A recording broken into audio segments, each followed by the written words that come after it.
Imagine this. One streamer sits in one mansion for a whole month, pulling hundreds of thousands, sometimes even 500,000 live viewers at once. Meanwhile, another streamer is crisscrossing the US for 35 days straight, broadcasting full IRL tour streams, and still can't keep up. What the heck is going on? In this video, we're diving into why Cenat's Mafiathon 3 managed to completely outshine Ishowspeed's 35-day US tour in viewership, dissecting the strategy, the surprises, the audience psychology, and yes, the weird moments that made people stay glued. Let's get into it. Cenat's Mafiathon 3 was a Twitch subathon that started on September 1st, 2025. From the very beginning, it was set up as a high-stakes event. If Kai hit 1 million active subscribers, he promised to shave his head live on stream. And on top of that, he pledged 15% of the revenue toward building a school in Nigeria. It was designed to feel like a mission, not just a stream. On the other hand, Ishowspeed's project was called Speed Does America. Starting August 28th, he hit the road for 35 days, covering 25 states, and streamed every moment of his journey. It was massive in scale, ambitious in concept, and made headlines too. But the numbers tell us these two events did not perform equally. On day one of Mafiathon 3, Kai had more than 350,000 live viewers within the first hour. As the days went by, the event peaked at more than 620,000 concurrent viewers, and over the course of the stream, he gained 1.8 million new followers.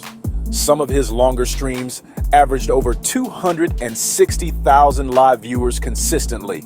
Meanwhile, Ishowspeed had big moments too. During a special multi-platform stream, he peaked around 437,000 viewers across YouTube and Twitch combined. But his Twitch averages were much lower, hovering in the tens of thousands, with occasional spikes to around 45,000. The difference is clear. Kai sustained higher numbers across the board, while Speed had bursts of attention but less consistency. So why did Mafiathon 3 dominate? And the first big reason is the format. A subathon is interactive by design.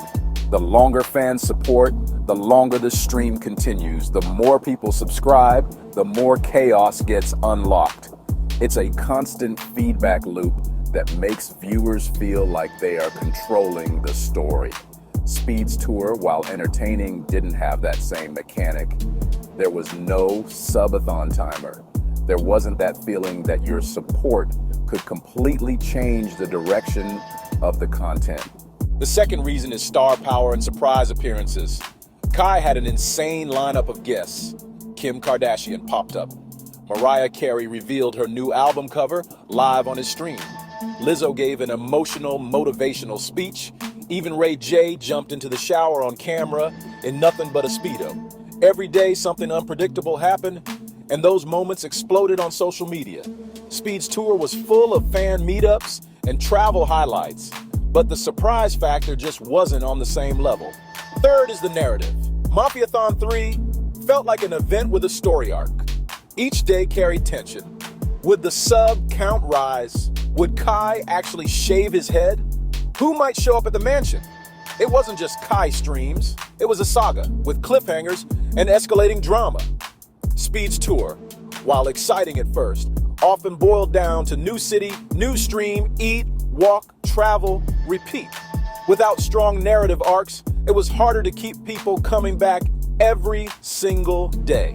Another factor was control. Kai was in a mansion with a stable setup. No travel delays, no weak internet, no time zone problems. He could schedule the surprises and manage his energy. Speed, meanwhile, was on the road. He had to deal with all the headaches of traveling, connectivity issues, exhaustion, unpredictable locations. That made his streams more vulnerable to dips in quality. Also, Kai concentrated his audience in one place, Twitch. All the hype was focused on a single platform, which boosted the feeling of community. Speed split his energy between Twitch and YouTube, which diluted his peaks. And finally, Kai's community felt more invested. Because of the subathon format and the charity angle, fans felt like they were part of something bigger than just watching a stream. They weren't just viewers, they were participants. And of course, the wild moments helped too. Kai had a rat cam in the mansion, showing a random rat running around like it was a side character. He had a bed that spun around and dumped him on the floor when viewers sent enough subs. He even created a fake homework jail for one of his crew members. These bizarre and funny clips flooded TikTok, Twitter, and Instagram, pulling in new people every day. Now that doesn't mean Speed's tour wasn't impressive. His strengths were different. Touring gave him variety in locations, real-life fan interactions, and massive brand reach in cities across the US. The visuals changed constantly, and meeting fans in real life gave his streams a different type of energy. But the downsides were tough to ignore. Travel brought chaos, fatigue, and technical issues, and without the meta structure of a subathon, it was hard to sustain momentum for over a month. So what's the lesson here? For creators, Mafiathon 3 shows that stakes and structure matter. When viewers feel like they can influence what happens, they stick around. When there's a clear narrative with cliffhangers, people return for the next chapter. When you pack in surprise celebrity moments and meme-worthy stunts, your content markets itself on social media. And when you keep your audience concentrated on one platform, you maximize the hype. At the end of the day, Cenat's Mafiathon 3 outpaced Ishowspeed's 35-day US tour, not because traveling across the country isn't impressive, but because Kai turned his event into a story that fans could control, invest in, and never predict. It was strategy, it was narrative design, and it was viral moment after viral moment. So, what do you think? Did Kai get the recognition he deserved with the crown, or do you believe Speed's US tour flew under the radar? Share your thoughts in the comments below. If you enjoyed this breakdown, give us a thumbs up with that like button.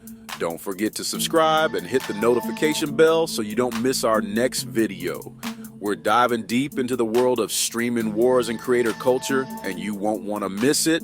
Thanks for watching, and we'll catch you in the next one. Monday, Tuesday, Wednesday, Thursday, Friday, Saturday, Sunday. Monday, Tuesday, Wednesday, Thursday, Friday, Saturday, Sunday. I speak English soon, bro.